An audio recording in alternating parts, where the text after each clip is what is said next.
Hello and welcome back to Blood and Ashes. This is episode 46. I am your host Mo, and I'm joined as always by my dreamy friends Jody and Billy. Hello. You'll take the dreamy. I'm dreamy. McDreamy. Dreamy, you threw me completely. I noticed. I thought I'd throw dreamy in there just because we're operating in Tel'aran'rhiod a lot in this episode. It's dream focused. I'm trying, obviously very unsuccessfully, to kind of link the intro to the subject matter, but I won't over explain that to you or the listeners. It's the best intros has always been the Top Gear intros, where Jeremy Clarkson highlights everything that is not a plot point of the episode. Like, James gets a sandwich. Okay. It's shit like Why that. have you got a sandwich, Billy?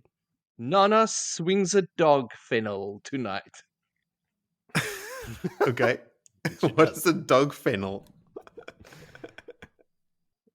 Dog fennel is like a reed type of thing. Like it's when she's whipping the flower tops whipping off and all of that. Okay, Absolutely yes. a great plot point. We should discuss it. The dog fennel. Oh yes, let's dive straight into that. But before we do, I just wanted to let the listeners know, obviously this is, like we said last time, going to be a slightly shorter episode. We think that remains to be seen because of a somewhat condensed production schedule in the next couple of weeks. But I think I'm ready to go. Like, is there no callbacks? Yeah, that's what he means. He's ready to start those. I'm about to get to those. I was hoping it was like just super short episode because we don't have callbacks. Nope. Billy, start your chapter. We can. Thanks. A question? No, I was setting up for the regular sort of 180. But before we do that, let's quickly do callbacks. But you bring up a good point, Phil. There's not going to be a lot of listener submissions this time because at the time of recording this episode, our previous episode has only been out for less than a day. Okay, before we learn about Nana and her dogweed and the thistles that she's smacking with them, let's take a trip down memory lane and take care of some callbacks.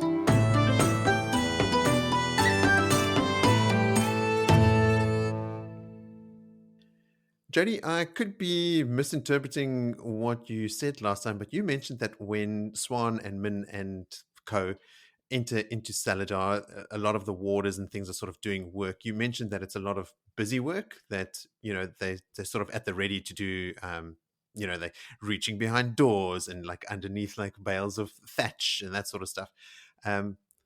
But I got the sense that they're literally trying to rebuild this town, right? Yes. It's not just stuff keeping them busy. It is actually work. But their weapons are just close at hand. It's not a cover. It's actual work, but Yes. They're also ready to defend themselves. Okay. I realized this because I kind of jumped the gun on that. I meant to say what Swan says when she's actually inside the inn. That's right. Yes. Yeah. Like, yeah, they are building the town, but like that's besides the point. Like, they should be doing other things more important, in Swan's opinion. Yes. From Swan's point of view, everything they're doing here is busy work. Yeah. Yeah. But okay, look, roofs are super handy. You should have them on your houses. Yeah. They keep the rain off your head. Then we speculated about who the Aes Sedai could be that Swan and the other novices played tricks on. And Jody said, it's got to be Elida, right? So I went to go... I remember there was an overlap of Moiraine and Swan and Elida that wasn't straight novice to Aes Sedai. So I quickly went and retraced their sort of how they progressed through the levels, and Moiraine and Swan arrive at the tower at the same time. I think they arrive on the same day. Like, it is uncanny, like how closely linked their little journey has been. I mean, I downplay it. It's not little. I mean, their relationship starts from day one. They arrive at the same time, and at that time, Elida isn't accepted, and she gets raised to the shawl 2 years later. So for the first 2 years of Moiraine and Swan being novices, she's still accepted. But at the time, Elida was the fastest accepted raised to the shawl, being an accepted for only 3 years, which means that Elida had only been an accepted for 1 year before Swan and Moiraine arrived. So That means Elida is a freshly minted Aes Sedai, while Swan and Moraine are still novices, and she pushes the girls really, really hard. And she uses the excuse of trying to sort of train them and, make them resilient as her excuse. But sometimes she pushes them so hard that other Aes Sedai actually had to intervene. And that could be, and that might have happened only because Elida had been freshly raised to the shore, right? Like Aes Sedai aren't going to just necessarily intervene if an Aes Sedai of 30 or 40 years is pushing novices really hard. But Elida is also present at the test for both of them, for Moraine and Swan, when they are raised to the shore. And she actively is trying to prevent Moraine from passing the test. So all of that is to say, and I know that everyone is there to sort of make it hard. I see your face, Jody, but it is mentioned in the text that Elida went out of her way to specifically make sure that Moraine failed. And all of that is to say that their relationship has always been extremely antagonizing, right? Like they are at odds from the get-go. So if you're going to play a trick on anyone and like wash their clothes in sting nettle or whatever it is that that Swan had to divulge last time. I remember when Swan is being quizzed Itchweed. about like what would you know that no one else would know except Swan? Yes. Long story short, probably Elida that they that they played some tricks on. All right. Then Swan is lying about the Red Arger and the false dragons. Yeah. There are numerous, or not numerous, but there are references later in the story. Egwene says to Swan at one point that, she was only ever raised to Amyrlin. Egwene herself, not referring to herself, she was only ever raised to Amyrlin because of a lie that Swan had told. And there are other sort of veiled references at this lie. But, our suspicion was correct. Like, just because Swan now can lie, she is using that ability to the best of her capability, and she is absolutely keeping Logain away from the other Aes Sedai so that she can coach him in what to say. And because Logain wants revenge on the Reds, he goes along with it. He can lie about it. Is there not some plot with the Reds and Taim and Mazrim? We'll have to look into that. Okay. What there is, though, from the Reds that I can say definitively is the period called the Vileness. Does this ring any bells? This is the period when the Reds were gentling men on the spot and announcing loudly wherever they've done it that they'd done so that the villagers and neighbors would do the killing, exactly like what was done with Owen, Tom's nephew. There was a period of time after, now the Reds had been infiltrated, much like some of the other Argers, but also notably the Red Arger was infiltrated by the Black Arger. After Gitara Moroso's foretelling, they suspected that something was going on. They somehow weeded out the fact that the false dragon had been born, or that the dragon had been reborn, not a false dragon, but the dragon had been reborn according to Gitara's foretelling. And so that's why the Blacks influenced the Reds to go out and just straight up kill as many men that can channel as possible. And because they can't kill directly, they did this thing where they broke tower law and gentled them on the spot and then let people know about it so that the other people would do the killing, or that something bad would happen to those people. Because the Black Arger sisters in the tower at the time thought that this would impress Ishamael. But when he caught wind of this, he told them to stop immediately because he wanted to turn the Dragon Reborn. He didn't want him killed. And they actually said, oh, shit, sorry. But despite then what the Black Arger sisters wanted to achieve by, or how they wanted to stop the Reds from doing this thing, the Reds actually continued to do it for a little while longer. After the Vileness, a bunch of Red sitters were exiled, one of which is called Tovine Gazal. She's later called back from exile by Elida and sent to the Black Tower, but there Logain bonds her as an Aes Sedai, with the water bond. Yeah. So like her story comes all the way full circle. She was a Red sitter. She was a sitter in the hall. She was demoted from that, sent into exile on this farm where she had to do penance. She was orchestrating like men being gentled and killed, and ends up at the Black Tower bonded to a man, but is eventually turned to the shadow by Mazrim Taim and 13 Madral and that whole unholy ceremony. Yeah. And is later, because this is after she's bonded to Logain, she tries to influence Logain, and he catches wind of this and he orders her death, but no one knows what actually happens to her at all. So, I mean, there's this incredible, like, long saga that plays out just between false dragons and the Reds and that sort of thing. That's only referenced here and there, which I thought was really cool and just like another example of epic lore, just sort of sitting there ready to be delved in the background if one wants to. Yeah, I knew something was up with those Reds. I knew it.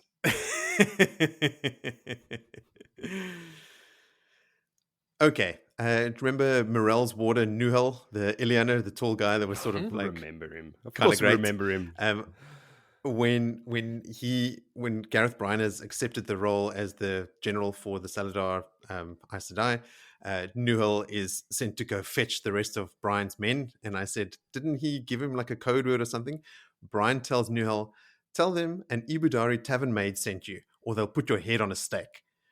Which I think is like, it's a code, right? Because if anyone had to just say, no, Gareth Bryan is at the camp, don't worry about it. He sent me to come fetch you. Yeah. They'll go, okay, yeah, sure. And decapitate this person, put his head on a stake. Gareth's but they've dead. got this code sentence. Yeah. And that code sentence is that Ibudari tavern maid sent them, which is great. Cool code. Vili, a bit of pedantry for you. Avienda wasn't standing in a bath in Rand's room. She was just standing in front of the washstand holding a bar of soap and a cloth in her other hand. She was about to like wash herself. So she wasn't quite as glistening and wet as you may have described it. Damn. In my head, she will always be glistening and wet. But don't worry. Don't change It's my canon mental now. image, please. Leave my mental image alone. Then Rand, we asked ourselves, like, why is Rand not like catching on to Moraine's urgency for trying to offload information on him? And I went back and I looked at the thing at the passage, and Rand thinks to himself, as if she meant to cram everything she knew into his head before they reached the city of Kyrian. So yeah, Rand, she is. What you are sensing is correct. Just ask her what's going on.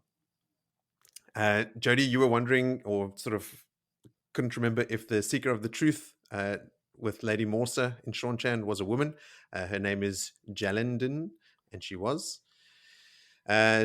Demandred, Leustherin, and maybe Semirag can block a closing gateway, according to Asmodean.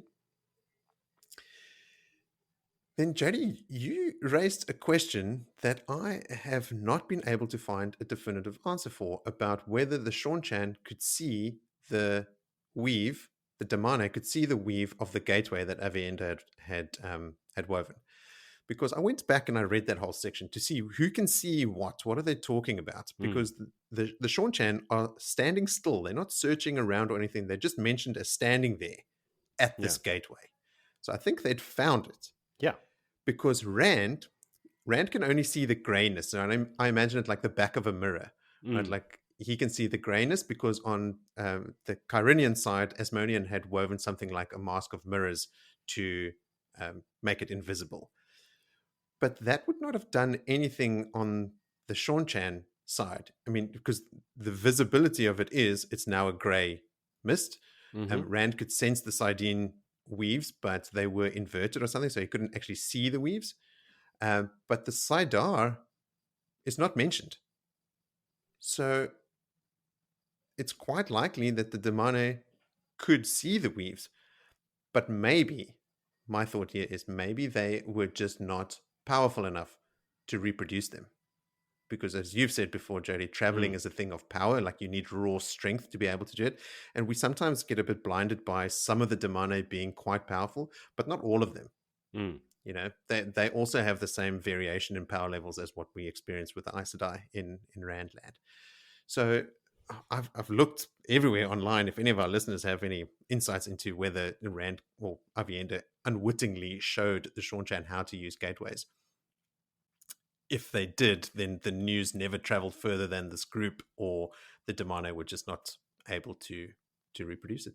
Because she did shield them before she left, like hectically tied off those shields as well. So maybe they can't show anybody else. Maybe they did see it, but they can't reproduce it because they can't touch the Oh, source that's now. true. Yes, yes. Yeah. Because she left, when she Yeah. jumped back through the portal, she says to her, no, I left them. They are Mhm. shielded. And I tied off those weaves, and Yeah. I'm not letting them go. Okay, that's it for callbacks. Like I said, no listener Yeah. submissions because no listeners had a chance to respond yet. So let's quickly recap what we covered last time, and then we can dive straight in. So previously on Blood and Ashes, Swan, Min, Logan, and Leanne arrive in Saladar to a somewhat cooler reception than what they'd hoped for.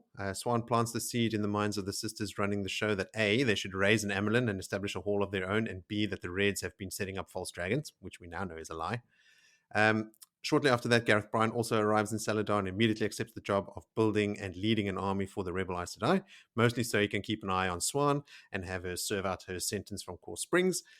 Meanwhile, Rand sends a contingent of Aiel ahead to scope out Kyrian, which is under siege from Couladin and his Shido Aiel.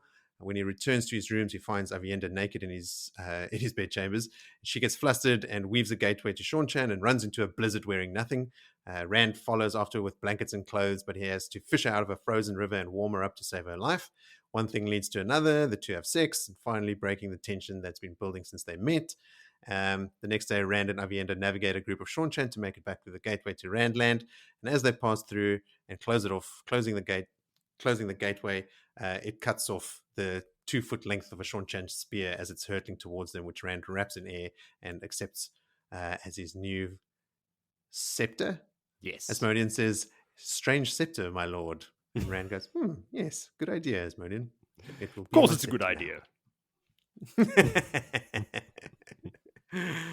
That brings us now to chapter 33, called A Question of Crimson.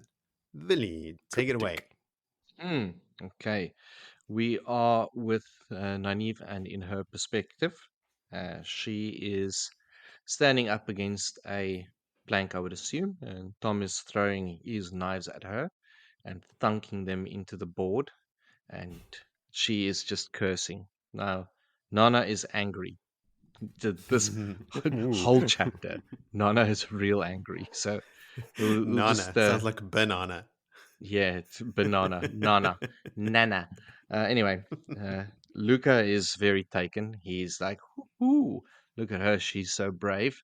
He had the dress made for her, which is crimson in color, and she's convinced the reason why the dress is crimson, so that if Tom's hand slips and she gets cut, that no one will see the blood. Everything is negative. The whole world is negative for Nana at this place.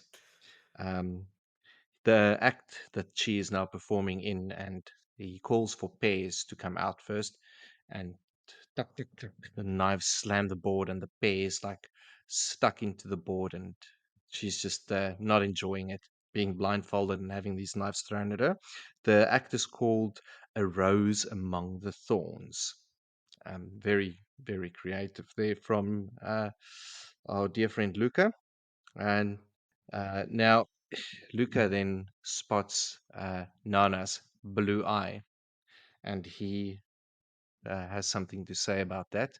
And of course, that triggers Nana even more. Nynaeve is not stoked. She basically storms off, gives Tom a mouthful about them doing this late in the evening. I mean, it's almost dusk and things can go wrong. But this is her then walking off and reflecting on things that Elaine had said to her. So they got some news that there's plenty of brigands around, and Doran soldiers have come all the way up to fight Grand Zahil, which is obviously kind of concerning for Elaine because what's happening now with Rand fighting her people. Now, Nynaeve still can't remember the name of where they're supposed to be heading. And that is the main thing why she's so bloody angry. She can't remember where they're supposed to be going. And now they're just blindly tracking with this menagerie while she can get her shit together because then they can form a plan and, get on a boat or something. Finally, Tom and Elaine has now stopped their flirting, which is making life a lot more civil, and it also allows Tom now to pass great deal of knowledge onto Elaine. So they've reached Samara, which is the first town on the other side of the Elder. It's no better that side than this side. There's just heaps of white cloaked gangs everywhere. Masima is in Samara as well. So the Mad Prophet is around. That obviously causes more complications because Masima knows them. So that's just more people. And then Galad has also been spotted on the other side of the riverbank. So it's like everywhere they in shit. Everyone's looking for them. She walks past Aludra, and Aludra stops her, and then makes a bit of a jab, a bit of a jibe at her. That girl, she can really fight with her hands and the feet.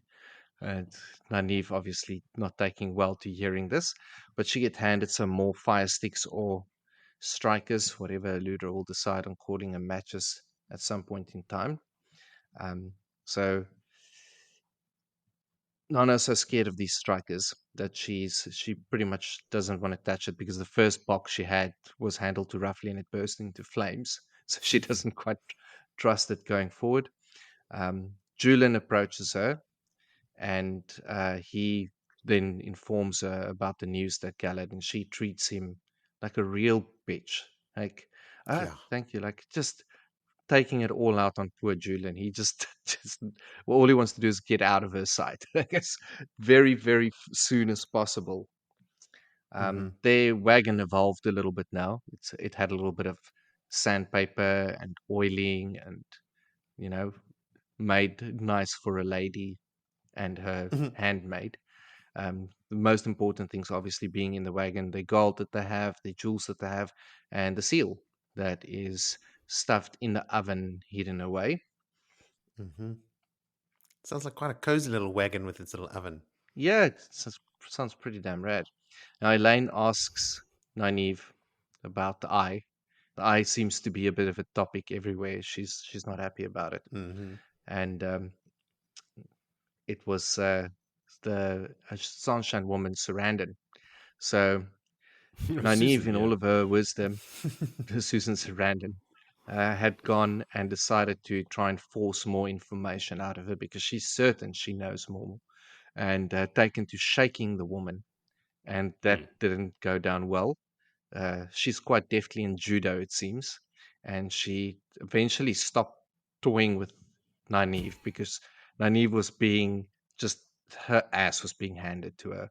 At some point, Littell decided to join the fray and bring a stick for Sarandon to beat her with a stick. So, take this. Nynaeve got a blitzing down there, messing with the Sunshine Woman, rolling around in the dirt. It's like she's a real bogan, eh? Like Nynaeve is a bogan ass. Now you're gonna have to explain bogan. Bogan. All your Aussie slang. Yeah, just Google it. just Google it. That's the easiest.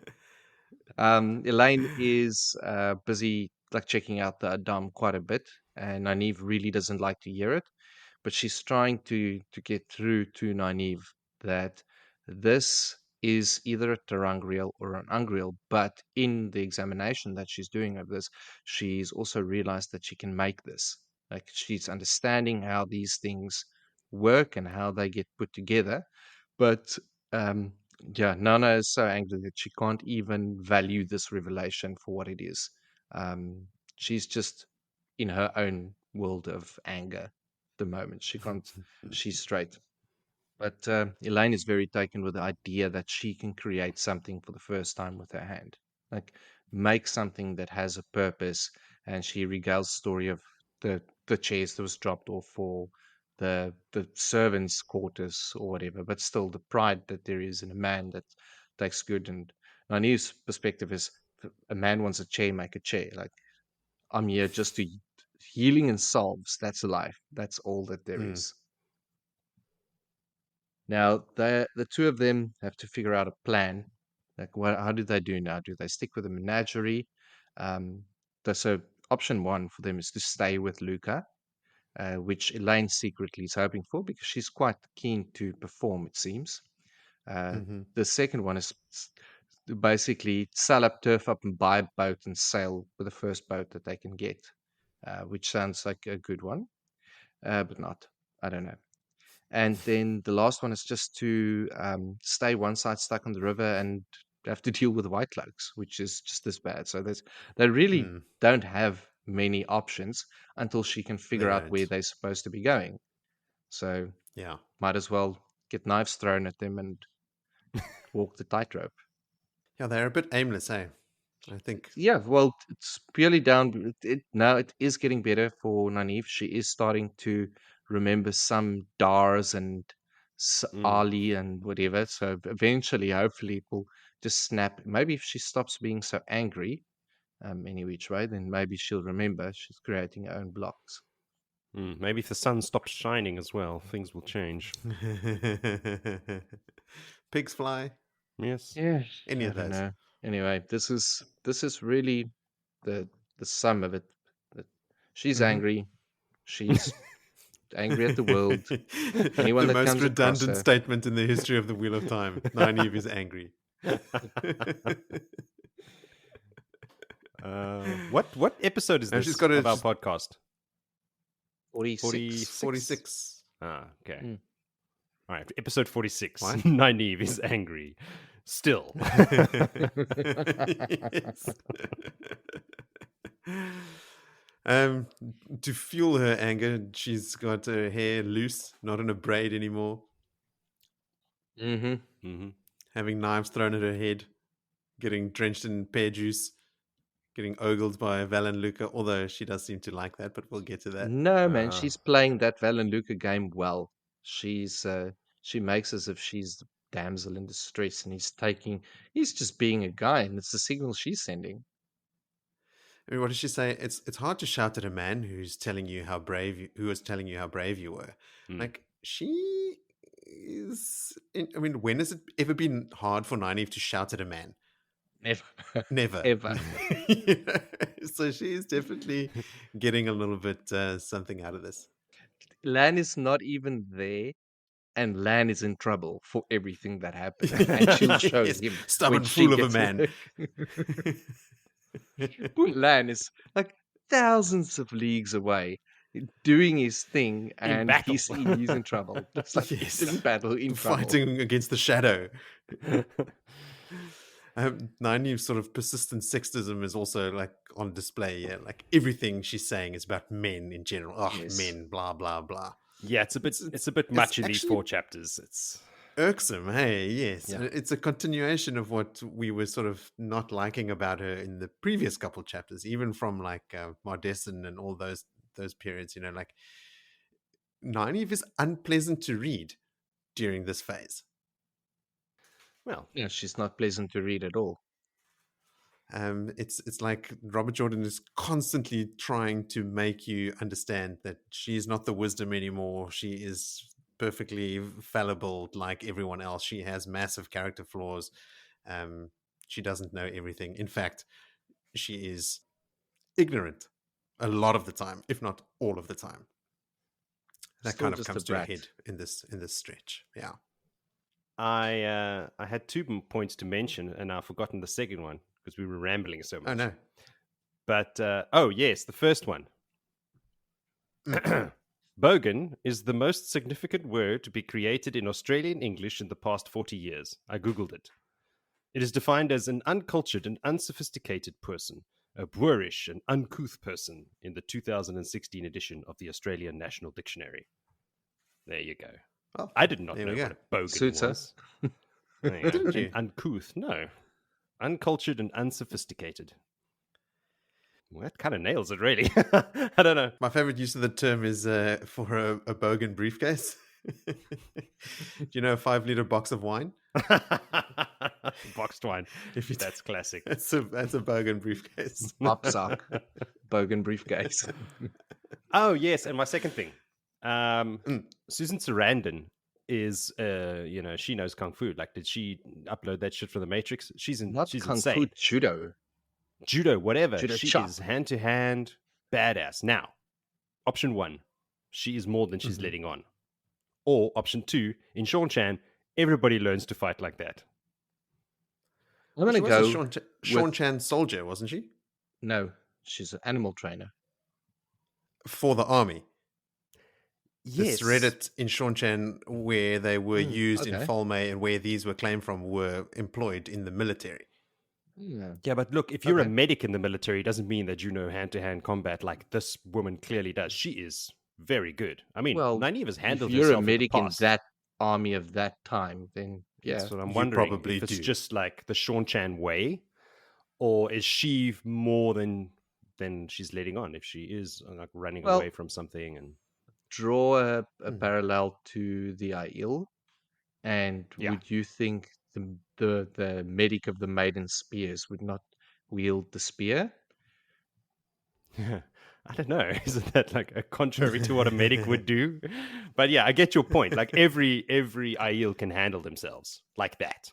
Yeah. I think the same is is true for the Sean Chan, especially those in the the Karen, or what was the Forerunners, what were they called? Yeah, the Karene or something. Yeah, they've been planning a massive over ocean invasion, like building a navy. Like this is in their ethos, their culture. Everything is bred in that this is gonna happen. They're not sending the softies. No. No, All right. They're sending the badasses. Even the badass judo animal trainers. away.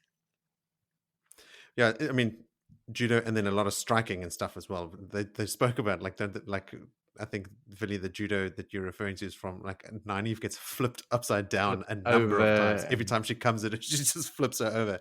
And when Littell hands Susan Sarandon the stick, Nynaeve is bent head down over a wagon tongue. Yeah. So I think she was about to just give her a hiding with the stick. She's got her bent over this wagon tongue and she's about to give her a hiding. What? Robert Jordan? More spanking? No. Loves a man. spanking, old RJ. I love, like, in these chapters, Tom has a couple quips or a couple things that he does that I quite enjoyed. And in this one, where Nynaeve is complaining about the bad light, Tom goes, "Oh, so you don't want to do the version where I'm blindfolded as Yeah. well?" And she can't tell whether he's joking or not. And honestly, I don't know whether he's joking or not either. I totally believe he could do it blindfolded. Yeah, I could, but he's probably joking. Any other points, Joe? Or are they all done? No, it's pretty much that. Nynaeve's angry. Oh, there's the red dress. Not only does she have to have knives thrown at her, but she has to wear that red dress that she hates so much with her Very bosom hanging out. revealing. Yeah. Egwene is reporting on fighting in Kyrian and skirmishes with brigands. Mm. That's further along in the timeline than what we've read for Rand's team, right? Yes, Well, I think 15 so. days have passed, remember? And we haven't checked in with Rand yet. Right. Am I making Not sense? for a little while. Well, actually, no. We just read about Rand and Avienda, and they were in that Kyrenian town when those two lesser nobles, oh God, I'm not going to try. Estian and Edorian. Estian and Yeah. Dvor. You did try, and you did succeed. I did try. Look at me go. Hey. Brought those two Kyrenian guys around, and they sent them off to go scout at Kyrian, and they were 7 days away. Like Ruroc says, yes, the Thunder Walkers can do it in 7 days, and they send them off, and then it's that night that Rand and Avienda have their tryst in Sean Chan, and then we switch to Hjer. So I'm that's true. wondering if this has jumped, even a bit further. Don't know. Well, guess we'll find out. Something will tie up, like an event of when the women Yeah, it's meet not a each big other. deal. Like in the next time we meet Egwene, we'll see where they're not. We'll get there. We sure will. Okay. Nynaeve thinks to herself that whatever happened to Rand in the Waste was a pity. He was always a gentle boy. But I mean, this stuff had started happening before the waste, when he was in Mm. Tyr and he was threatening to hang those high nobles, those high lords and stuff. Like, he was already hardening up there, so it's not like the waste did much to Even worsen back his state of then, mind. Elaine was also standing up for him and say yes to be Mhm. when the girls spoke about it. That's Like, right. he's Yeah. got to be a king, and this is the hard things that a king has to do. So she had a full understanding of that. So she's like, yeah, I used to be soft boy, but he's being a king now. Yeah. Nynaeve makes mention of the towers of the bridge across the river to Samara, or to the other side of the river, being from an earlier time, maybe from an earlier age. But I just thought that's just naive. Nynaeve, that's unlikely. An earlier age would mean the previous age, which would mean before the breaking, and the odds of a river and its bridge remaining intact during the breaking seems very unlikely. There's a lot of things in this chapter that points to a lot of naivety in Nynaeve. In a lot of, like, this whole thing is more sort of her character being broken down systematically Yeah. over time, to the point where I think we'll get her at a very Yes. weakest in the boat scene with Lan. And then hopefully from there, well, we know what happens from there. I mean, she hits pretty much rock bottom in this stretch, which we can delve into when it happens. I like how Elaine is reflecting Nynaeve's comments about flirting with Tom. Elaine is going, "Oh, so you're glad that I'm not flirting with Tom because you want to flirt with Tom? I mean, I thought you were in love with Lan. I didn't think you were like this. I think you're more constant," which I thought was quite deftly done, even if a little puerile, because it's basically, I'm the rubber, you the glue. Like, I'm not flirting with Tom. Are you flirting with Tom? Do you want to be with Tom? And it actually works on Nynaeve. She's all flustered, like, what? No. Because she's guilty about kind of flirting with all the finely turned calves, man. You guys laughed at me when I mentioned Luca's finely turned calves, but that comes up more than once in this stretch as well. That's one of those things that I recall, like a line from the books that I recall from years ago, is that people Because mention it's so that about odd. Rand a lot as well. He has a finely turned calf. What a weird thing. I wonder if that's got any root in like our timeline. Like if in our history that was deemed as something that is attractive. You know what would be funny? If you go and research it and it comes out that a finely turned calf is when a man packs a bulging bunch in his pants. Like a codpiece. Hey, are we just glossing over the fact that in this chapter, Elaine figures out how to make Tel'aran'rhiod? We did getting there. Okay. Just Word, but that's mentioned pretty during major. a summary. And we're talking about calves and red dresses and finely turned calves. Finally, not get just it any right. calf. Okay, my apologies. Oh, sorry. Not my yes. calf. Yes. Definitely not my calf. So then let's get on with it, Moritz. Okay, well then here's some more trivial shit that I'm going to mention just to delay your gratification. I've got you that Nynaeve must be a Gemini because, like Vinny says, she says to Julian, "We should have left you on the dock of Tyr." After he comes to tell them about Galad, and then immediately after that, she doesn't like contextualize it or couch it at all. She just then goes, "Thank you, Julian. At least we know to be on the lookout for Galad now."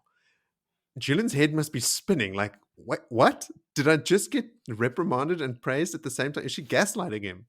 Because she sounds like a crazy person. Now, We should have left you on the dock of Tyr, but thank you, Julian. Now at least we know that Galahad is around and we should keep an eye out for him. as a Gemini, I would like to say that you are spot on. So, yes. My mother is a Gemini. Shut up, Moritz. Love you, Mom.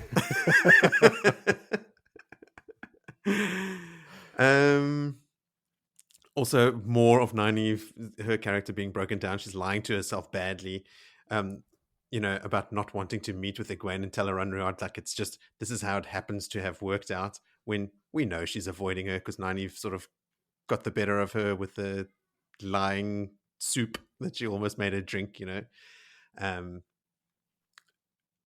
got you that I think she has now successfully been brought down a couple pegs in the reader's eyes. So her deference to Egwene later as Amnon can be more easily believed. So please, RJ, for the love of God, please stop trying to break her down anymore. We get it. Okay. Jody, is there anything you want to say about Elaine now making or thinking that she can make Tel'aran'rhiod?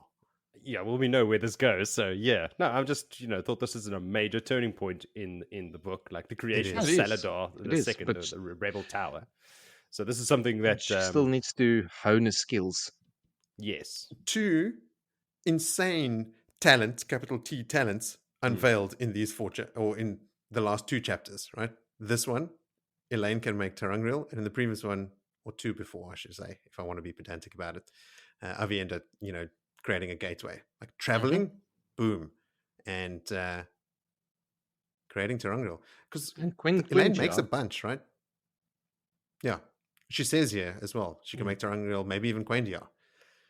and Which she does do. Nynaeve was like, "No way you touching that seal! Like bugger off! The seal stays No, hidden." don't And do that's the where she says experiments. it's in the oven. Like, no, Yeah, no experimenting with that. and also she yeah. mentions when she's having a look at that Adam, saying like, yeah, she figured out how to make it. And she doesn't think that the leash is actually necessary. Like it's just aesthetic, just to make a point. It's there Yes. to. I made the exact same note, Joe, because that's Yeah. also how the domination bands work. They don't have a link. So, yes, Elaine, you're spot on. All right. Should we get back to the circus? Yeah. Yeah. All right, fine. No. Right then, chapter 34 is called A Silver Arrow. Tell us about that silver arrow, please, Jody. Talk about some major occurrences happening in these chapters. There's a lot of crap with Nynaeve and all of that shit happening with her. But then all these little gems in between them, like Elaine's cooking. It's nighttime and they're sitting around outside the wagon having dinner, and it's Elaine's turn to cook. So everyone has turned up for dinner. Nynaeve notices that all of these people don't turn up when she cooks.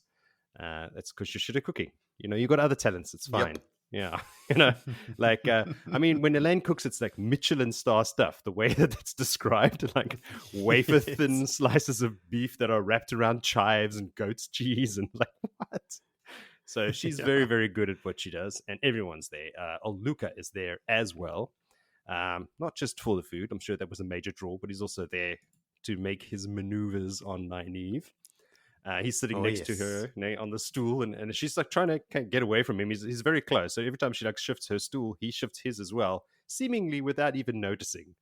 But he's just following around like a little dog. He is laying it on thick, mentioning about that red dress, trying to take her for a moonlit walk, and like after dinner we should go. The moon shining on your eyes, and blah blah blah. And she is impressed by it. Like we said, it is affecting her, and everybody is super uncomfortable around the fire. Elaine is just looking at her like one eyebrow raised. What's his name? Silly hat man. Julian, sorry. Julian is just like looking away and whistling like that, like nonchalant. Everybody's noticing what's going on there and wondering why Nynaeve is not ripping this man's ears off his head, But anyway, she is missing her man, and it's nice to get a little bit of attention every now and then. So we'll forgive her for this because hopefully it'll be over soon. Well, when they're finished, Nynaeve decides, okay, this is enough. I'm done with this man and this food. So she jumps up, and before he can say anything, she just puts her plate in his hand, like, oh, thank you for doing the dishes. They give all the men the dishes, and off they go back into the carriage, or what is it called? A wagon. That's it. It's more like a mini house. One of those, watching those caravan. Those TV shows. Have you watched those tiny house TV shows? I don't know if you have them. Yeah, that's what it reminds me of. Kitchens, everything, ovens. Yeah. It's not just a carriage. So in they go. It's time to go to Tel'aran'rhiod. Reminds me of like a Tinker's wagon, less all the colors. Yeah, it's got to be. I mean, look, if you're going to live in it, you gotta have the comforts of home. So they decide. Well, it's supposed to be Elaine's turn to go into Tel'aran'rhiod, but Nynaeve is like, no, let me go again. She's been wanting to go so she can avoid meeting with Egwene and the Wise Ones. if she can avoid that, because then she always later she can say, I'm too tired to go into, you need to go meet them. So anyway, she's going to go do her own thing this time. She wants to go meet up with Birgitte. Obviously, she has plans. She's looking for Moghedien, so she wants to go and chat to her. She eventually convinces Elaine to let her go, and well, you're not going to argue with her, so she lets her do it anyway. There's a thing as well that Elaine is wondering about, is that Egwene obviously knows that they are talking to Birgitte. She knows who she is, but she doesn't say anything. And so it's like a situation of they know that she knows that they know, but they won't say anything. Nobody's saying anything, and it's weighing on Elaine that she doesn't want to keep the secret any longer. But she does a good job. Even later on, she still does it. So anyway, end of story. Nynaeve goes to sleep. She puts on the ring, lies down, and of course Elaine stays awake to keep an eye on her. And Nynaeve pops into Tel'aran'rhiod wearing that red dress again. And she's in the camp. Like, they don't go to the Stone of Tyr like they usually do. They're just outside. She's just literally outside the door. I suppose they don't need to go to Tyr anymore. She's not supposed to be meeting anyone, so no need to be there. And it's interesting as well that in this part, we learn that domesticated animals don't appear in Tel'aran'rhiod, only wild animals. Only, like, that's why the wolves are there all the time. And the elephants are not in the World of Dreams. So they've been domesticated a long time by the Seanchan army to be part of their fleet, their forces. So, I mean, Birgitte is there waiting for her immediately. And she immediately, because Nynaeve appears in that red dress and goes, oh shit, and changes the dress. And Brigitte's pops out behind a corner and goes, hey, why'd you change the dress? You know, giving her a little shit about it. So she goes, listen, no, I'm here. We got to go and find out about Moghedien. And Birgitte says, look, I found her. I know where Moghedien is. And she didn't see me. So if you want to go, we can go and have a look. Let's go and spy on her. If you've promised not to say anything. And you know, Nynaeve's ready to go. She's like, yeah, okay, let's go. I can attack her. And she's like, no. There's no attack because she's there with 4 other Forsaken. So 5 Forsaken in total. I don't know if you can take them. So Nynaeve agrees that, okay, now's not the time for attack. Wisely. I'll keep it under wraps for a while. And they you know, I suppose they just appear where they need to be, thanks to Birgitte. And they're kind of like in a null space, everything black. And they're high above in the sky, I want to say. There's no sky, there's no up or down, but they're above. And below them is Moghedien. And below Moghedien are the 4 Forsaken. So they're spying on Moghedien, who's spying on Samael, Graendal, Ravine, and Lanfear, who are having their little get-togethers. Because we know now that they have an alliance. So they're busy figuring out, these 4 are trying to figure out what their plan of attack is. Like, what is their plan with Rand? So it seems that the plan is going to be for Samael to attack Rand, to kill someone close to him, and then draw Rand into a counter attack, while the other 3 will link and then attack from the flank, from behind, whatever, from the shadows. So they've got this plan to make Rand angry, basically, so he attacks Samael directly, and then they can surround him and take him out with him linked, which is a pretty decent plan. And it kind of almost works from what we know later on in the books. So that's the plan. Samael is worried that he's going to be very, very exposed, which he will be. He's being left out of the circle, and he's basically the bait. So there's a lot of to and fro and arguing about that, and no one trusts anybody, obviously, and rightfully. Weird. Yes. How odd.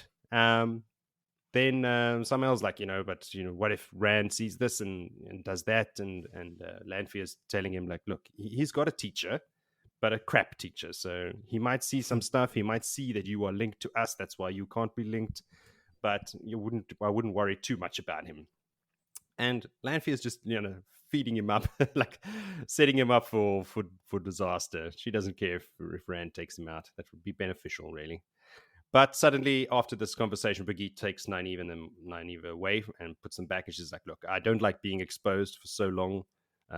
If any of them had looked up, they would have seen us. So we need to get out of there. So they're busy discussing what they were heard. And Birgitte is explaining who all these people were. Because she didn't quite see Lanfear. Yes, I'm bad with names, eh?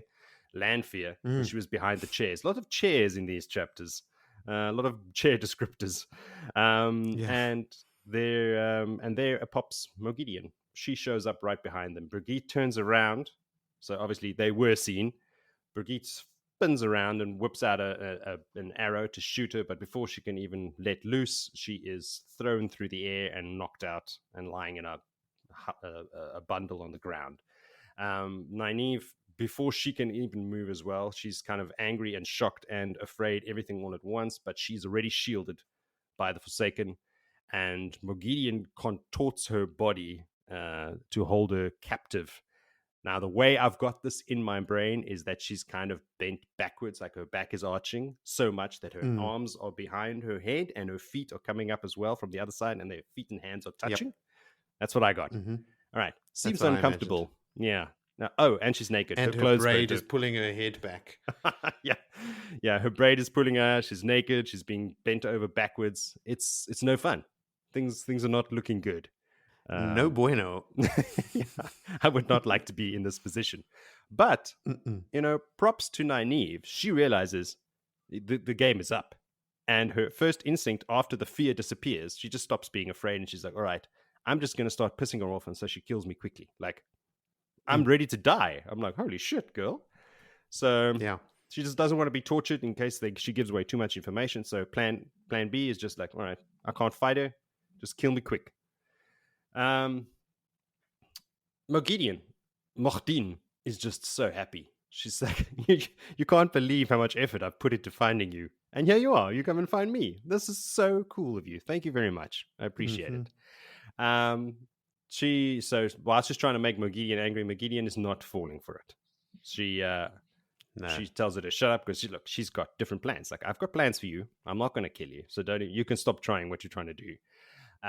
First of all, I'm going to turn you into a horse because that just seems, better than a newt, I suppose. So she's going to turn into a horse. She's got some sort of special weave or something that only 9 other people know, that every time from now on, that when Nynaeve enters Tel'aran'rhiod, she will appear as a horse and have her own saddle and everything. And she'll know that she's her, but she'll still be in the shape of a horse. So that's step 1. And then what she's going to do is she's going to use compulsion on her in Tel'aran'rhiod, which is apparently stronger in Tel'aran'rhiod, so that when she leaves, she'll still be compelled. And she's going to use her to try and, force her to trick Elaine into walking into a trap. So when she leaves, the thing is to go and find Elaine and bring them to Moghedien. So it is a good plan. Things are not looking great for Elaine, Nynaeve, and Birgitte, but Birgitte has started to stir in the background. She is coming too. Nynaeve kind of notices this and keeps Moghedien talking a bit. And while Moghedien is in the middle of her James Bond villain speech, giving out all the details, a silver arrow juts out from underneath her right breast, and she freaks out, obviously. She's been shot in the back. Now, only reason she survived is because Birgitte is pretty much still unconscious. She's swinging on her feet. What is one saying? Swaying. These words are not my friends today. Big night last night, Joe. No, actually, it wasn't. That was the night before. Oh, that's the problem. Yeah. Okay. So anyway, that's what's happening. Arrow through the chest, not through the heart, because Birgitte is not on form yet. But before anything can happen, before Moghedien can flee, of course, the weaves holding Nynaeve disappear, and she falls to the ground, and Moghedien kind of wraps the darkness around Nynaeve. Around Birgitte, and makes her disappear. It's kind of like she's being folded up in Tel'aran'rhiod and disappears. Her clothes are all that remain, and they float to the ground and eventually fade away as if burning off. It's like Birgitte is gone. Nynaeve is freaking out as she wakes up crying and screaming, thinking that her pride has now killed Birgitte. She's a goner. So that's how we leave them. And then we head over to Liandrin's point of view, where she is in that manor house, wherever she is. And Moghedien comes jumping out of the room, smashing through the door, bleeding all over everything. She is back in the real world.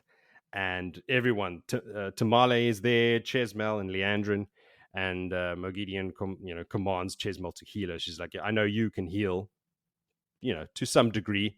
Heal this shit. This is no bueno. So she does the usual healing thing, grabs her head, standing on her tippy toes, and everything's cold and blah, blah, blah, like ice water, the usual. And after that, she's healed, and Tamale and Chesmel kind of like give her a hand to walk back to the room. And as soon as her back is turned, Liandrin sees her chance to strike and take out this Forsaken before, while she has this one moment, she's weak, her back is turned, she goes for it. Whatever she throws at her, Moghedien is already onto her. She shields Liandrin, cuts her off, and pins her to the wall with flows of air. And she ties off the shield with so many knots that the other Black Aja sisters there, including Liandrin, lose track of how many knots. They just disappear into infinity. So she is proper fucked. And she's telling her, Moghedien says to her, like, good luck finding someone who can untie that. It's basically as good as being cut off, as being stilled. But, and then Liandrin is begging for her life, begging for mercy. And Moghedien is just slapping her in between every beg as well. Just punching her physically, torturing her with the one power, cutting her off. She's like, she's pulling not her having tongue. Oh yes, she forces mouth. her mouth open with air and pulls her tongue out of her mouth. It's graphic and great to see. I love to see her be punished like this. Great. So her punishment is going to be, look, you are going to live now for as many years as possible, being a scullery maid to the owners, to the people that run the house, You will also be tied off like this, so you'll be able to sense the source. You'll never be able to touch it again because no one's going to untie that. And I'm going to put compulsion on you. And the compulsion is only one word: live. So, like, even if you think about killing yourself one day, you'll never be able to, because this compulsion is very strong, because it is deep down what you really want to do. So apparently when you compel somebody to do something that they really want to do anyway, it's even stronger. So we learned a lot about compulsion. How strong it is in Tel'aran'rhiod, and if you compel somebody to do something that they already want to do, even stronger still. So she's going to be a slave, basically, and she won't be able to get out of it one way or another. Chesmel and Tamale are just looking at her like, that's what happens. Shit happens, bro. No one cares. We are Black Aja. What do you expect us to care about you? So Moghedien lets them know, like, anyway, once she's done with Liandrin. So many names on my sheet of paper. And with Liandrin, she starts saying, like, look, I found the girls. I found Nynaeve. She's probably with Elaine, and they are in a menagerie. So they're like, oh, well, there's a lot of those heading to Samara. There's apparently a big gathering going on. And as we learn later in the chapters, there's like 15 or something. There's a whole bunch of them there. So in between there, they know exactly where they are, more or less, like what town they're in, at least. So she gives them the orders. Moghedien gives the Black Aja orders, like, you're going to have to follow them. As soon as we've seen to Liandrin, you guys are going to go off and going to go find them. So after the Forsaken leaves, Tamale decides she's going to have a little fun with Liandrin before taking her to the kitchens, because she's the one that does the torturing, right? That's her thing, if I recall correctly. Ooh, I can't remember now. Well, maybe. Look, they're all Black Aja. I'm sure it's their thing to some degree or another. Well, she wasn't going to be nice to her. No, because her order was to take her down to the kitchens, not to torture her. Yeah. But she's like, well, before I do that, I'm going to practice my torturing on you. Liandrin's like, listen, before you torture me, let's team up. We can still fight back. We can get her now. She's weak. If we all three work together, we could do something. And it looks like for a second that Tamale's on board. Like, she thinks for it for 1 second, and then she looks at Liandrin and goes, nah, I'm just going to follow orders. I'm not going to end up like you. I think, I'm not going to reach too high, especially maybe later. I don't know, but not now. So, and then we leave the chapter with Liandrin screaming before Tamale has even begun her little tricks. And that's that. Shoo. Yeah, man. That's devious, eh? That, like, compulsion to live. Yeah. Well, like she just Black Aja and Forsaken. They do these things. Sensing the source, not stilled. Can't get to it. Hectic. We've actually referred to this line from Moghedien before. When Asmodean and Rand have that fight in Rhuidean, and Lanfear shows up and she puts that sort of that block on Asmodean, so you can only channel a trickle. We were asking, why doesn't he just untie it? One of our listeners wrote in and referenced the specific line, saying there is a, because we joked and said maybe the knot was just really hard to unpick, and they drew attention to this line specifically. So that concept is there. An extremely intricate knot is difficult to unpick. So this is, for me, this is one of the many pins that we've put in things I can now take out. And okay, cool. There's that line. One pin gone. Only 4,700 to go. Out of 10 million. There's another pin actually that is unpinned here, which is, remember when in the chapter Bird Calls in the Night, when the Aiel are attacked by Trollocs and Samael and the Golden Bees is shouted. Ah, yes. And we're going, what the fuck is the point of that? What weird attack. And Matt thinks to himself, what was the reason behind that attack? That seems, especially they've tried this before and they've failed. Why are they doing this? So Matt's military mind is going, okay, what was the purpose of the attack? And here, the Forsaken talking to each other lay out that purpose for us. Oh, they were attacking specifically to let Rand know that it's Samael that's responsible for the attack. So that Rand focuses his attention on Samael, because Samael appears to be the most, imminent danger. So that's all part of their plan. And a plan that Lanfear, notably, is not sharing with Rand. Of course not. No, she wants Rand to take out the competition for them to be the ruling noblesse. But would it not be much easier for Rand to take out the competition if he knew that there was a circle of Forsaken behind his back? You're talking while about he's trying to take Lanfear out- here. There's no logic. Like, she's crazy. She's not crazy, okay? She's She crazy isn't in love. She's in love with Rand, but she's not crazy. She is very cold and very calculating.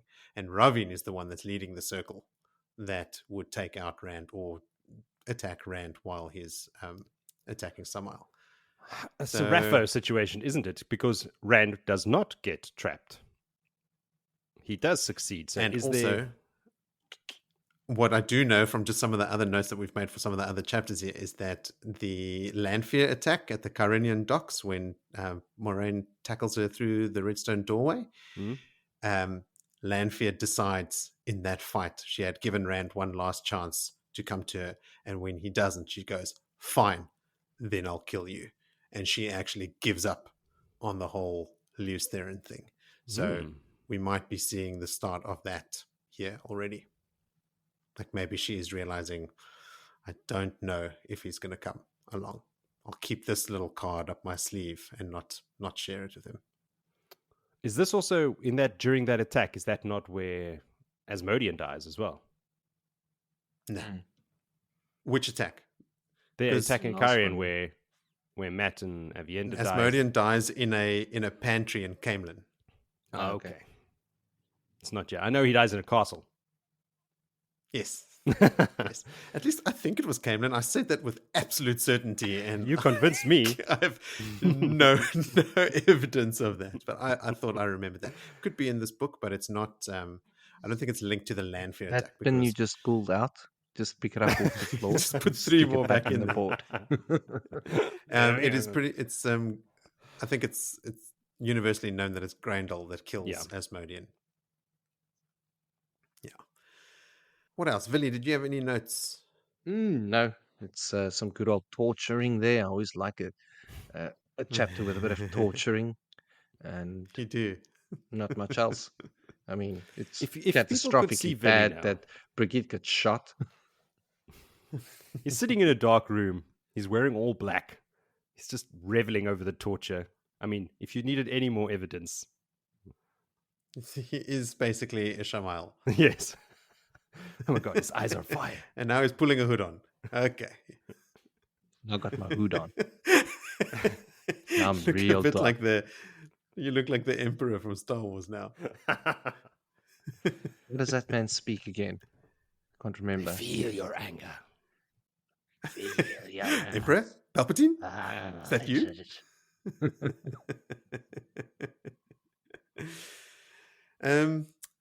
Okay, some of the less hectic content from this chapter. I mean, we're not really talking about Birgitte being ripped out of Tel'aran'rhiod yet, or anything about like the No, actual attack from that's Moghedien that's on probably going to Nynaeve, be but that's covered That's better. resolved pretty soon. yeah. But Nynaeve finds it quote unquote interesting that Luca would have his eyes on her when someone as beautiful as Elaine was around, which just again shows us okay, Nynaeve knows that Luca is into her. She's not oblivious to his advances. She knows exactly what's going on here. But Luca, during that exchange around the dinner fire, is actually trying to nibble Nynaeve's ear. Mm-hmm. Well, that's what she thinks. It's like, is that what he's trying to do? Because he's trying to get in close and But she's whisper at also her. not saying anything about it. Elaine later is right. Like, Nynaeve, you are not blocking him hard enough, right? Yeah. You are stringing him along. Now, Villy, I remember when we read about Luca and the menagerie the first time a couple episodes ago, you were saying, Luca isn't that bad. He's not such a He's bad not guy. still isn't a bad guy. You're sticking to that one. Okay, cool. Hey, wait. Like, this is why, like positive consent is a good thing. Like, Nynaeve just is not saying no. No means no. He didn't get the She message isn't yet. saying no. And she is But like man, he blushing is... and, oh, what you doing? And doing a little flirty flirt moves. But he's laying it on so thick. I mean, she is actively moving away from him and he is following her. So she's not saying no, but I don't know. Like, just he seems very overbearing and very, very forward. Yeah, look, he's Yeah, forward he's because he showman. lives in a menagerie. There's Yes, slim he is pickings a relationship wise. Did you He's got expect a normal? there's not that many women around. Like Littell is the only other No. one that's interested in him. You gotta know, carny folk, they've got small hands, they smell like cabbage. It's My note here is Luca trying to nibble Nynaeve's ear. Still think he isn't so bad, Villy. He sucks. yeah. And then my last note here is good old sharp eyes Elaine has noticed that Egwene never brings the wise ones to the tower. And she's wondering, like, oh, maybe the wise ones don't want to see the tower. Maybe they don't want anything to do with the Aes Sedai. Maybe they're, sort of not afraid of them, but like respectful enough of them that they don't want to pry. When it's just Egwene sneaking around the tower when she's not supposed to be in Tel'aran'rhiod at all. She's running around unsupervised with her hoity-toity attitude of like, I'm with the wise ones and I know how to use Tel'aran'rhiod. She is still breaking the rules and, fucking about. I think is the technical term that the wise ones give it. I believe so. All right. Well, I believe that it's now time for chapter 35, called Ripped Away. Villy, take it away. Yes. This is unfortunately a reference to Brigitte Silverberg. Yeah, take your pick. Jody's in the Birgitte camp. I'm in the Birgitte camp. I'm still in the Bridget camp, but no one wants to go with me. There is no Bridget camp. What do you mean, man? If you read it quickly, it could be. Anyway, let's get on There's with a the real Susan business. Sarandon camp, but there's not a Bridget There camp. is. And that's just way out. Never forget Janine. Never forget Janine, Tamale, Hashtag Evangeline Janine Lily. and tomato. Okay. Elaine is waiting for Nynaeve while Nynaeve is sleeping. She's been sitting there for 2 hours. She's bored out of her mind. She doesn't understand why she just can't go to bed. She's got no needlework to do. She's got no book to read. It's a drab sitting watching. But she has heard Nynaeve have a little whimper at one stage. She had taken to practicing some healing, and she actually heals Nynaeve's blue and black eye, which is quite nice of her.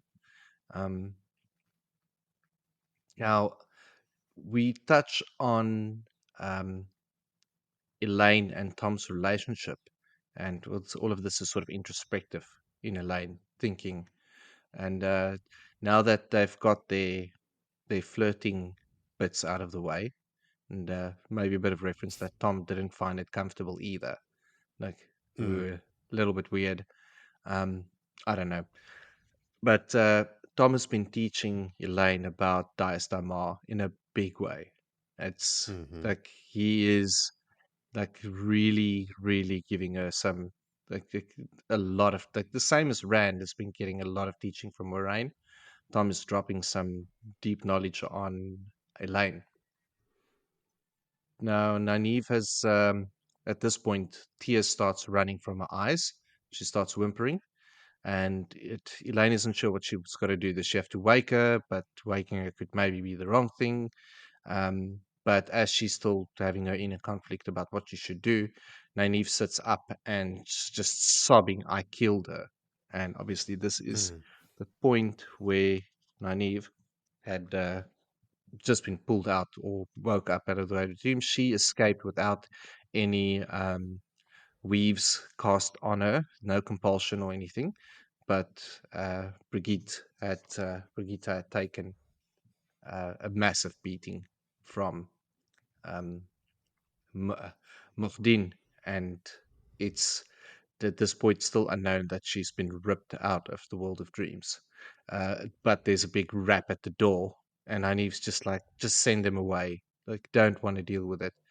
But the door gets kicked open, and there's Tom, there's Julian. They look like they were winding down for bed already, uh, like shirtless and just looked like hastily put together. But they were sitting around a fire, which is okay. But why they are half undressed? Listen, Were dude. they sitting around a fire though? What two men do in the middle of the night is their own business. I'm going to leave it at that. But either way, they just the next minute she was there, standing as she came into the world, and she just dropped onto the ground. So Tom picked her up, and immediately they recognized Elaine and Nynaeve that this is indeed Birgitte.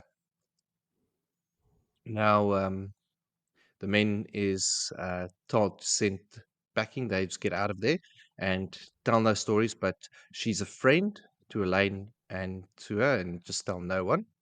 Um, Nynaeve is now angry enough that she can channel, and she starts a super complex healing weave. She delves her and just goes to town, but she realizes pretty soon that there's something wrong because she's fine. Like everything is fine. And coming up Mm. like, well, look, let's link because if I have more power, I can save her. But she can feel she's busy dying, and Elaine's like, "Hey man, I could see how much power you're using. It's not the level of power." Elaine then says, "Like, look, I've got a plan. If you do say what is happening, that no healing's working." But Nynaeve is still just focused on like link with me. Uh, Elaine then convinces her to stop and said, "Look, this one other thing, sort of like inside, like you're supposed to have permission, like just a add on to what she's gonna Mm. do." But she goes ahead, she completes the weave, touches the woman's forehead, and Nynaeve then delves her again, and sort of like, whoa, okay, it's it seems to have stopped sort of the the blood streaming out of her, so to say. Like she's stabilizing. Just a There's a heart rate deteriorating back. Beep, situation. beep. Blood pressure is building, Captain. All's good. Um, and then she's like, okay, Nana's like, well, what did you do? And Elaine is, well, it's not healing. But Nynaeve says she's not fading anymore. But what did you do? And Elaine's like, well, I bonded her against her will. Just and she explains why she bonded her because of the sharing of power and all the rest. And now she's like, oh, now I have to be a green because I've got to bond Rand as well. Like already Mhm. playing 10 years ahead in ahead. And Nynaeve's like, well, look, it's working, but you're going to have to keep this secret. It's uh, like this is not something that the tower wants to hear about and accept it that bonded a woman against her will. It's going to be frowned upon. Mhm. Um, Now, obviously, Elaine wants to know, like, what the hell happened? Why is Brigitte here? And Nynaeve tells her the whole story, and she is obviously at this again in tears, and like, I ripped her away from the wheel, and she's now not going to be able to be spun out, and we don't know, like, this could have ended her life, or she's supposed to be one of the heroes that is there for the fight. And ever pragmatic Elaine, it's like, look, man, it's none of your fault. Like, this is a war. Like, she's been a soldier her whole life. She knows when she's involved and she takes it. It's like, this is part of what happens if you are soldiers. So she's really taking up sort of that pragmatic thing. I think she's over Nynaeve's constant whinging and whining and crying, self-pity. Has it been constant? It's pretty recent. Yeah.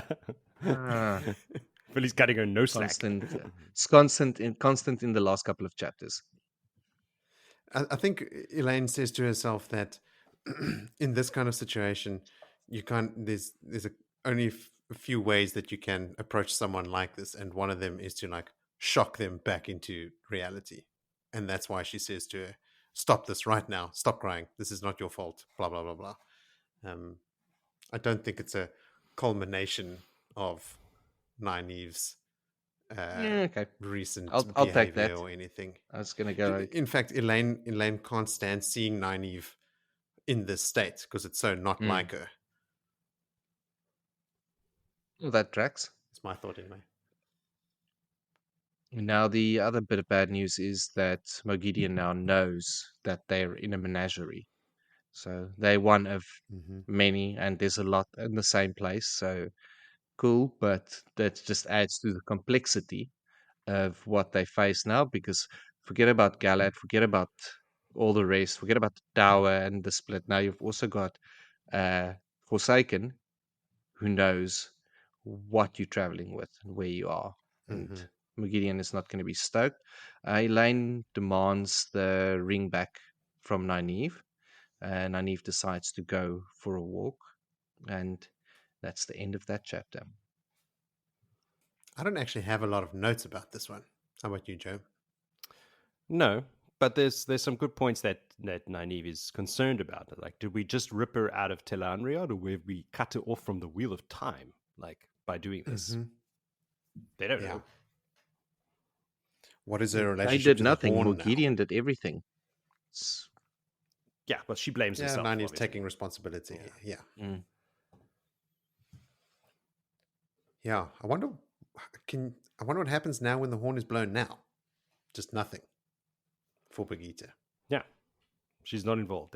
She's out of that body. And I honestly didn't even remember this part of the story. I was like, oh yeah. Really? Yeah, It becomes a thing.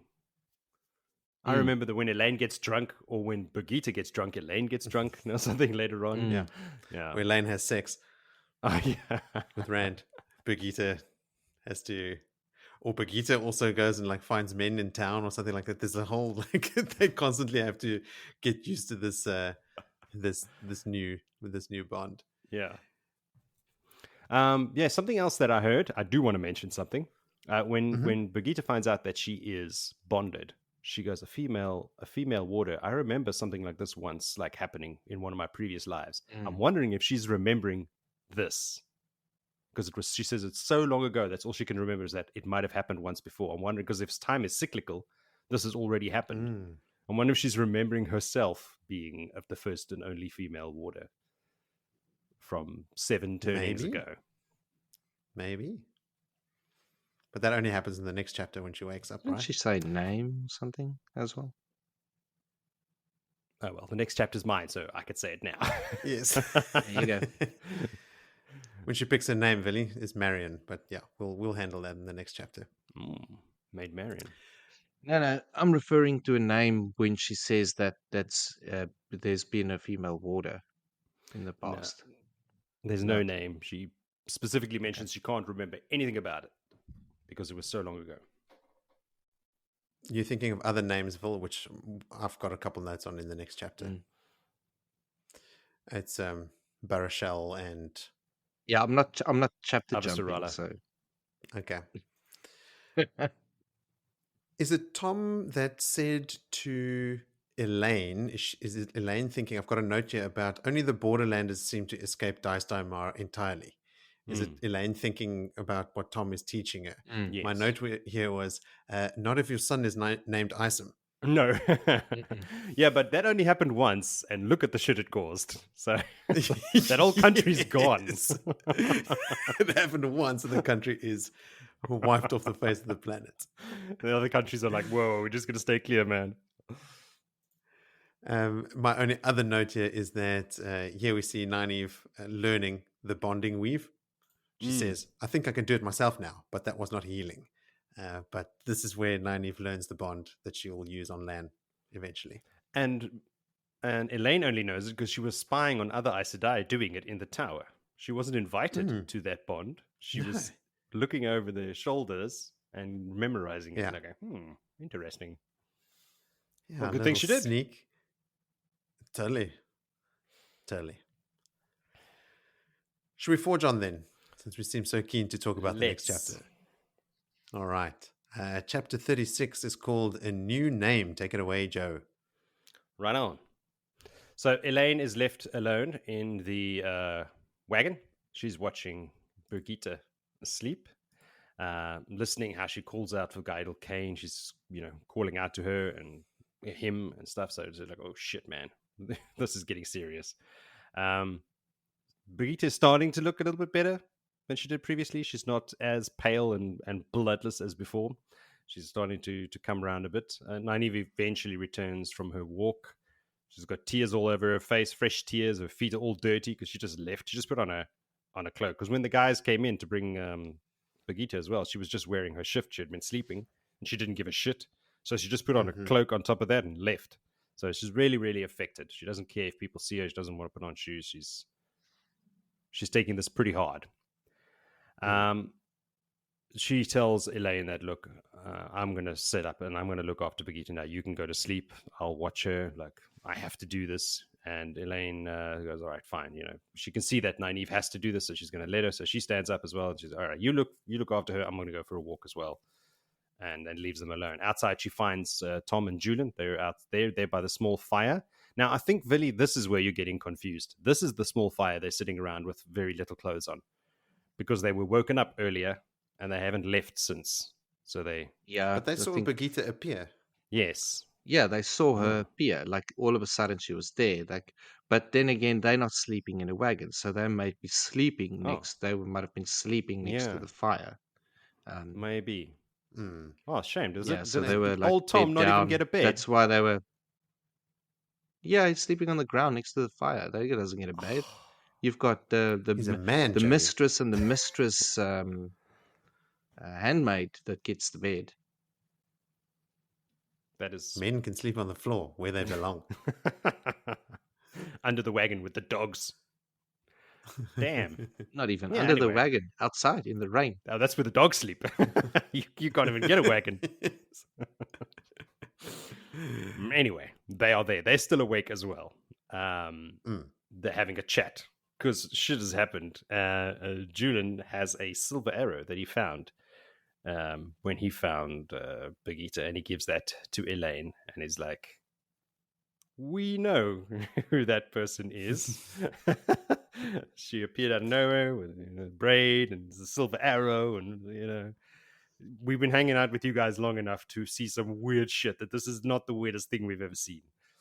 Tom has one word. When Julian hands it to her, Tom just goes, distinctive. Yes. These guys are no fools. As much as you think men are fools, they are not. So they know who this is, but because Elaine has got this promise, she feels that she hasn't really gotten Birgitte's permission yet to break this promise. Although the cat's out of the bag, but still, she's like, I'm going to keep it. Yeah. We haven't spoken about it, so I can't tell you all the truth, but she does tell them some of the truth, all right? But Julian and Tom tell Elaine that, look, earlier, before we get down to the truth, that Nynaeve was acting very, very upset. She cried on Tom's shoulder and then apologized to him for every cross word that she has ever said to him. And that makes him very, very nervous. Something is way off here. Because every cross word is basically every second word she utters. So he's like, that's why they didn't go to bed. They found the silver. It's like, not the woman with the silver arrow. basically the reason they're still awake is because Nynaeve apologized. That's the big thing from tonight. That's the big takeaway. So Elaine decides at this point that, look, these are good guys. Tom and Julian they're goodos, and they deserve to know what's going on. So she tells them about Tel'aran'rhiod and what they've been doing in there with Moghedien, the Black Archer. She starts with the Black Archer, and they're freaking out. And then he's like, oh, and the Forsaken. We've been tracking Moghedien, trying to trap her and kill her. And they're like, oh my god. So all this news. She doesn't tell them everything. She keeps some things to herself, but she gives them basically all of the important information they need to know. And she tells them, like, look, with all this information that you have, you're free to go. Like, I'm not going to keep you here. I'm not going to force you to stay. But of course, Tom's like, well, I'm not going anyway. I've still got a lot to teach you about Dies de Mar. I've got like lots of information to help make you a better queen. I haven't taught you even half of what I wanted to teach you. I'm not going anyway. So he's staying. And Julian's like, listen, if I don't bring you back to Rand in one piece, I'm a dead man. So I'm staying right here. Which she gets pissed off about. She's not something to be handed around between men. She has a point. But yeah, eventually everyone decides to stay. So she's like, all right, well then, if everyone's staying, don't think now that you are relieved of your oaths to obey. Put out that fire, go to bed. It's almost dawn. So she gives her orders, and they do it with some muttering under their breath, but she smiles at that anyway and leaves. So she goes back to the wagon and manages to get Nynaeve to eventually go to bed and take a little rest. And she's like, all right, I'll take care of Birgitte for you. Don't worry, you go to bed. So she sits down in between the beds, but sure as enough, she falls asleep as well. She has some dreams of bonding Rand and sharing him with other women. The women in between the dreams change from now and then. So she says, like, she notices Avienda there and Min and all these women that are involved in Rand's life, but also some she doesn't recognize. And I'm wondering if she's also having like visions of the future or something, or just some weird dream. Does she have that ability? Just having weird dreams. All right. Because I was like, oh, maybe one of those women she doesn't recognize is Cadswain, because she's coming soon. Anyway, so they're not. Forget I said anything. I don't know. Like, yeah, it maybe, but what does it add? Like, does Elaine need like another thing? There was someone else we were wondering about not long ago that also had dreams, and we were wondering, like, are they also having prophetic dreams? Was it Matt or someone like not related Perrin. to the dreaming at all? Yeah, but he Perrin does. definitely does. Yeah, there's no. Or no, Egwene. No, Egwene does as well. Definitely was someone does. else. There was someone else that had a dream. Yeah. Anyway. Our dream team, Perrin and Egwene. So she's having this dream, and eventually she feels like she's, being shaken out of it. Like, this is someone saying to her, this is not Tel'aran'rhiod, this is not Tel'aran'rhiod. And she wakes up and Birgitte is awake. And she's shaking her arm, saying, this is not Tel'aran'rhiod. Like, what's going on? Where am I? Wada. Why am I naked on the floor in a wagon? That would be no, Birgitte's on the bed. She's on the bed. Elaine is on the floor. Elaine was sleeping on the floor, yeah. So they speak for some time. So she obviously tells her, like, look, this is what happened. This happened and that happened. And I had to make you my warder. And this is where we find out, where she's like, oh, I remember something about that story about a female warder. She apologizes and says that Nynaeve is super, super guilty about this. And Birgitte basically says, like, yeah, it's not her fault. I'm fully aware of my actions and the consequences thereof. She's actually kind of pissed off that Nynaeve is upset about that. She feels that she's taking away her agency. So Birgitte is like, yeah, it's weird. Like, I can feel you. This is a really weird thing. Even if you were like 100 miles away, I could point straight at you. She's like, yep, that's the bonding for you. So they decide, like, look, Birgitte feels good enough to get up, and they head out of the wagon, and it's daytime. And everyone is out there. They're hitching the wagons. Everyone's getting ready to move out. They're going to head into the town, whose name I don't remember.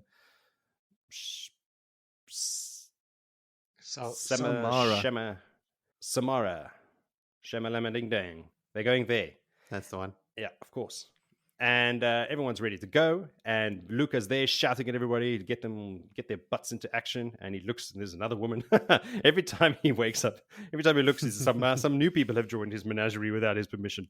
So he just kind of like nods to Birgitte, like, all right. And he's giving orders to everybody and telling them what to do and whatnot. So he says to like, okay, now maybe you like Birgitte, you if you're joining here, you got to do some work. You've got to do something. Maybe we can also throw knives at you or something. I don't remember what he suggests to her, but she's like, I am an archer.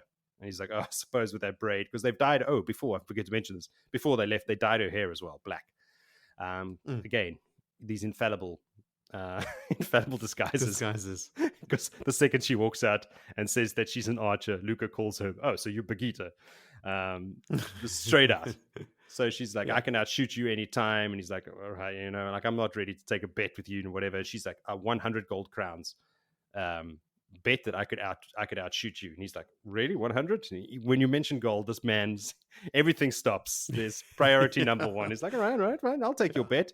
He's like, whatever. She says like, okay, I'll even do it for you if my 100 gold crowns to your one. And eventually it's down to his silver. Like, you just have to put up a silver, I'll put up 100. And eventually she's like, all right, fine.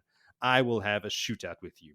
Everybody stop what you're doing. He goes and gets his quiver and his bow and brings them out. And they walk to a tree outside. Everybody's like, hey, everybody, it's kind of like that. I know I've mentioned the Matrix now twice in this, but when Morpheus fights Neo and everybody comes inside the ship, it's like, Morpheus fight Neo. So everybody runs and leaves what they drop. They drop what they're doing and they run to go and see this. He walks up to a tree and he puts like a big white cross on it and he walks about 50 paces away. But Birgitte just stops him, takes his bow from him, strings it in one smooth motion, and she starts going. I like how she goes through his arrows, throwing most of them on the ground, like shit. I'll take that one. So eventually, out of like the 21 arrows that he had, she claims 4 of them, and takes his arrows and his bow and walks an additional 50 feet or 50 yards or whatever it was, paces, I believe it was.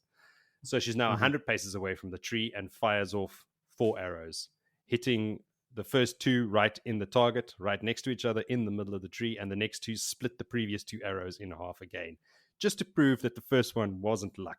If you can, like, maybe the first time it would have been luck, but twice now is no luck. She intended to do just that. So he is, I would think, and everyone reading this, that he would be pissed off, but he is fucking delighted.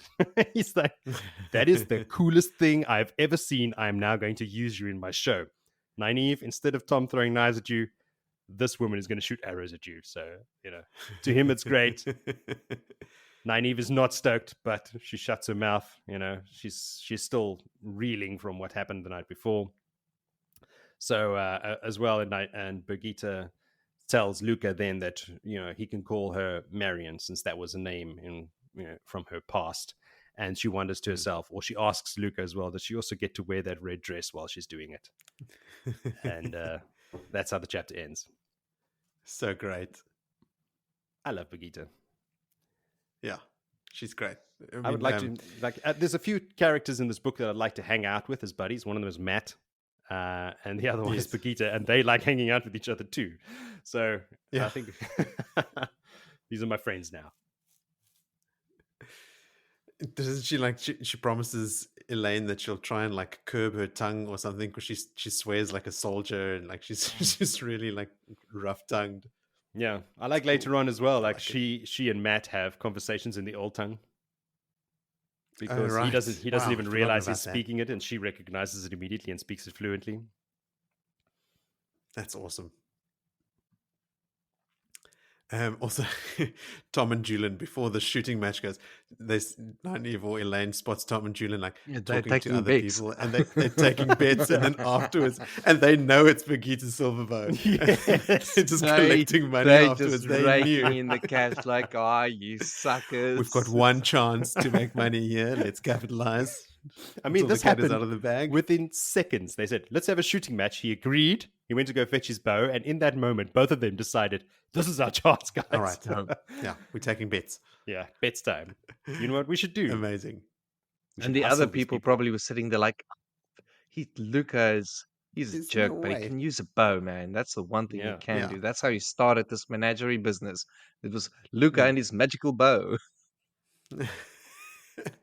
Yeah. I love that Birgitte also she looks at his bow and sort of shakes her head like, what is this piece of shit? And then strings it in one fluid motion, just so on top of her game, so adept. It's and he tells her as well to the end, after she's proved herself, we'll paint the bow silver and the arrows. She's like, no, it's already bad enough that painting it will just mess it up further. And how she, like, when she picks out the 4 arrows out of the 21 and she throws the rest away, that reminds me there was a guy on Survivor, like in one of the middle seasons or something, a guy by the name of Yo Man or something like that, who was super smart. Like, he approached all the challenges thinking, outside of the box. There was one where they had to, like, nobody could get inside this wooden crate, and he picked it up and he dropped it on its corner because he knew the physics of it would make the thing crack, and like he got that out. And then there was an archery challenge and he did the exact same thing. He went through all the arrows and picked the best arrow and then used that and won using that. It's Birgitte in a previous life. Maybe he's read the Wheel of Time. Yeah, maybe. A lot of people have. Mm-hmm. The story about Ancelan and Barashel. They. What is the reference that Birgitte makes to them here again? They were. Everyone's whipping out their books.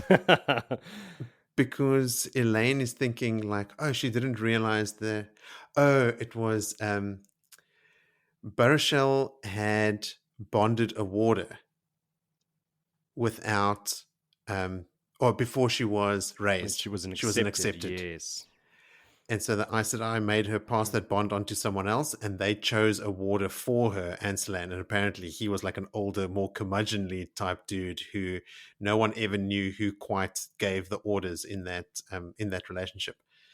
But the story that everyone always knows about in this current time is about one of them having to like prove their love for the other one, or some like completely romanticized thing. And the comment is like, wow, how stories can change over time. That story of Ancelan and Barashel is featured in the book The Flame, the Blade, and the Heart, which is the exact same book that Avienda had loaned Egwene, that she was reading before she fell asleep and went to Tel'aran'rhiod a couple chapters ago. So the same book has come up twice in just a couple of chapters, but in completely different contexts. Like a compendium of love stories or something. Yeah, something like that, which Avienda won't admit is the reason why she's reading them. She's reading it for the high adventure, but Egwene thinks it's more for the romance. Birgitte says, paint will ruin an already shabby bow.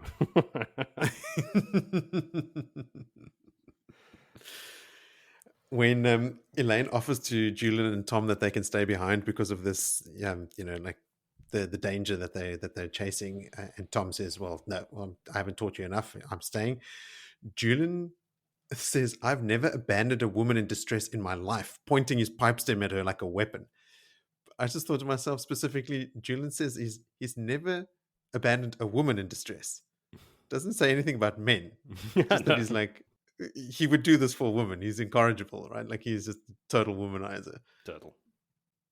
And there was a set there as well, like when they first come out of the wagon. Well, when Elaine first comes out and she has a chat with him, Tom's like, you need to help Nynaeve because I don't know how to help her through this. Like if it was a guy, I'd give him a kick in the butt and get him a prostitute. Get him a prostitute.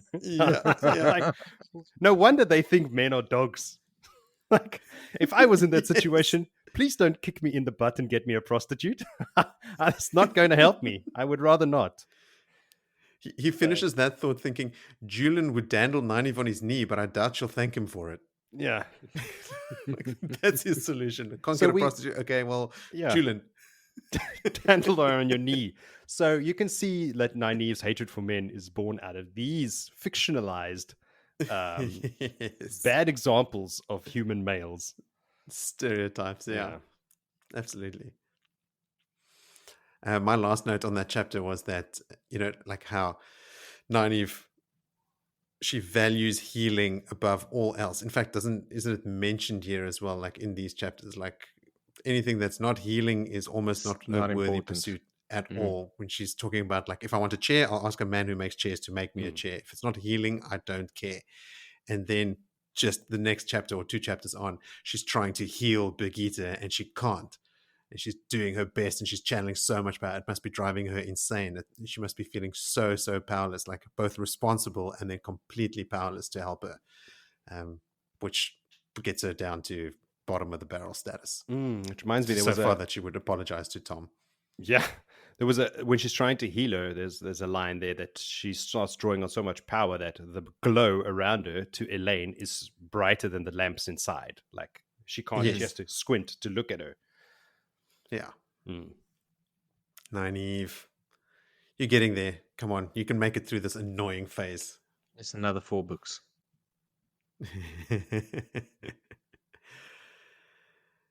Anything else? Yes. What? At this stretch of chapters now and over this last couple of weeks, I've realized I really miss Perrin. Yeah. Yeah, good old beefy boy. Old steady Eddie. I will head. But I mean, there's not much of this book left. No, we're over halfway. Yeah, Like, and nearly the Kindle there. says Yeah, We're not quite at the 58%. pointy end yet. not quite, but we will be soon. Okay, well then, have you guys picked your favorite moments? I have Another several. emphatic nod from Willie, another confused look from Jody. Why don't you go first, Phil? 4 arrows, nicely picked out, and Mm-hmm. really shafting them into each other. Yeah, I like that she chose to do it, like Jody said, like multiple times, just so Yeah. that everyone knows the first time it happened was not a fluke. Well, I think that if she found 6 straight arrows in that pile, she would have done it 6 times. Yeah. It's just you can't shoot straight with a crooked arrow. It just don't work. I wonder if she uses the oneness or the flame in the void. Totally. Should ask her. Yeah, Moritz, go Should ask I? her. I'll email her, I guess. Tonight, when you sleep in your dream, just call out her name. She will come. Yeah, I'm sure your wife will love that. Moritz, sleep. T-Bone will be waking up tomorrow going, who the fuck is Birgitte? You were calling her name last night. It was Willie's fault. He told me to. To what? How about you, Joe? Don't bring me into this. Willie took mine, so I'm going to go with his dark friend best part, and that is Moghedien torturing people? yes, Liandrin getting her comeuppance. Wow, you have really just blanked her name from your memory, haven't you? Like, It's like a part of me just now that doesn't she's want dealt to, with by, like doesn't want to accept. now her that she's dealt with by existence. Moghedien, you don't have to remember her name anymore. I'm just having a bad day with names. I also chose that one, Jody, because my note for favorite moment is Birgitte blowing minds. No. Tom and Julian's general vibe in these chapters. No. Liandrin getting her comeuppance. You actually used the word comeuppance? I did. Oh, wow, that is predictable. Overmind. Yes. So just a little bit on Liandrin. Now, I can't remember her name. Thanks, Joe. It's compulsion. There is no escape for her. Later, when the Shaunchan take over Amadisia, because she's in Amador, right? That merchant's house is in Amador, I think. When the Shaunchan take over, Suroth finds her and recognizes her. So High Lady Suroth, who had the trade-off with her after she led Egwene and Nynaeve and Elaine into the trap, so they both know that they're dark friends and that they're working for Ishamael. Then when Suroth finds Liandrin, she makes her Duck-Oval, a slave. Like the slaviest of the slaves. The slaviest of the slaves, wearing like virtually no clothing, having to carry around her writing desk. She knows that Liandrin hates it as well. And like in company, sometimes she would stroke Liandrin's head like a pet. Shotgun, my favorite moment from when that happens. Yes, isn't it amazing? But then rumors start circulating about Suroth letting a Marath Daman walk freely in her household, and Suroth realizes, okay, I'm going to have to collar her. But then I don't think you actually read about Liandrin again. Like, her fate is just unknown. The last you read of her is that she is a slave that somehow is even more doomed than what she is as just a slave. That's what you get. Well earned, Liandrin.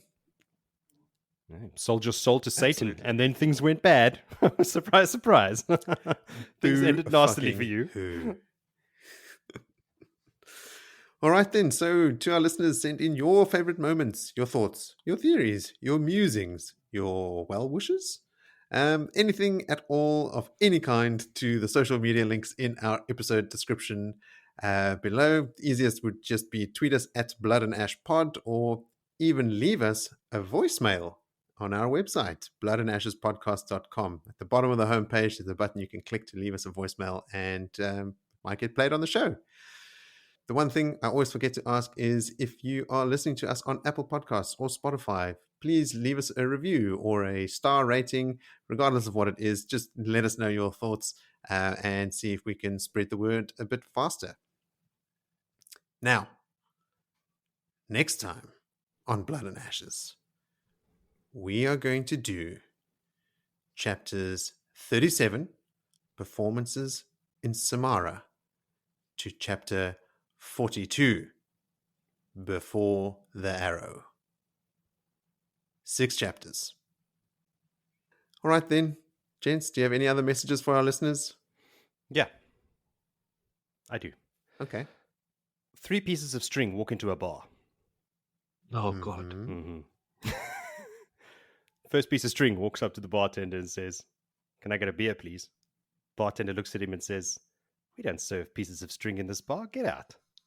So he goes back into his buddies and he says, "Hey, mate, they won't serve us beer. We better leave."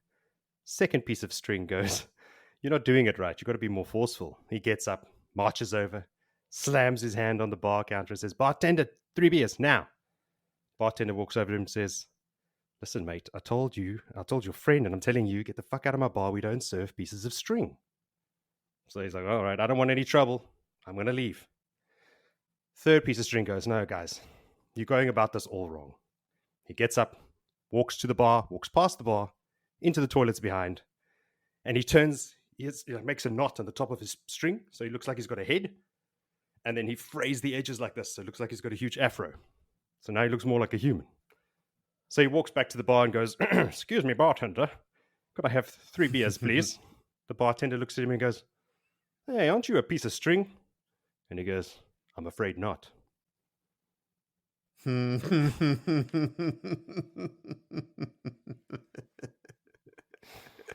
My favorite part of these jokes is seeing Billy's reaction. I think Billy's crying, he's not laughing. Excellent. Well, on that daddiest of dad notes, I will bid you all a fond adieu and leave you with this. Sleep well and wake.